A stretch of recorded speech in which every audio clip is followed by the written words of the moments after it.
ഒരുപാട് പഠിക്കുക എന്നത് മാത്രമല്ല, പഠിച്ചതെല്ലാം ഓർമ്മിക്കാനും കഴിയുക എന്നുള്ളത് പ്രധാനം തന്നെയാണ്.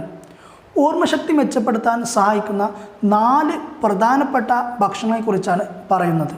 ഒമേഗ 3 ഫാറ്റി ആസിഡുകൾ ധാരാളം അടങ്ങിയിട്ടുള്ള ട്യൂണ, സാൽമൺ, മത്തി പോലെയുള്ള മത്സ്യങ്ങൾ ഓർമ്മശക്തി വർദ്ധിപ്പിക്കാനും അതേപോലെ ന്യൂറോണുകളെ സംരക്ഷിക്കുകയും ചെയ്യുന്നുണ്ട്. കോളിൻ, ലൂട്ടീൻ, സിയാക്സാന്തിൻ തുടങ്ങിയ അടങ്ങിയിട്ടുള്ള മുട്ട നമ്മുടെ ഓർമ്മശക്തി വർദ്ധിപ്പിക്കാനും പഠനശേഷി വർദ്ധിപ്പിക്കാനും സഹായിക്കുന്നു. ഓർമ്മശക്തിയും ഏകാഗ്രതയും വർദ്ധിപ്പിക്കാൻ സഹായിക്കുന്ന ബദാം, വാൾനട്ട് പോലെയുള്ള നട്ട്സുകളും ചിയാ സീഡ്, ഫ്ലാക്സ് സീഡ് പോലെയുള്ള സീഡ്സുകളും വിറ്റാമിൻ B6 അതേപോലെ തന്നെ വിറ്റാമിൻ ഇ, മഗ്നീഷ്യം തുടങ്ങിയ ധാരാളം അടങ്ങിയിട്ടുണ്ട്. മറവിയെ തടയുന്നതും മസ്തിഷ്ക കോശങ്ങളെ സംരക്ഷിക്കുന്നതുമായിട്ടുള്ള അതേപോലെ ധാരാളം ആൻറ്റി ഓക്സിഡൻറ്റുകളും അടങ്ങിയിട്ടുള്ള റാസ്ബെറി, ബ്ലൂബെറി, മുന്തിരി പോലെയുള്ള ഫ്രൂട്ട്സ്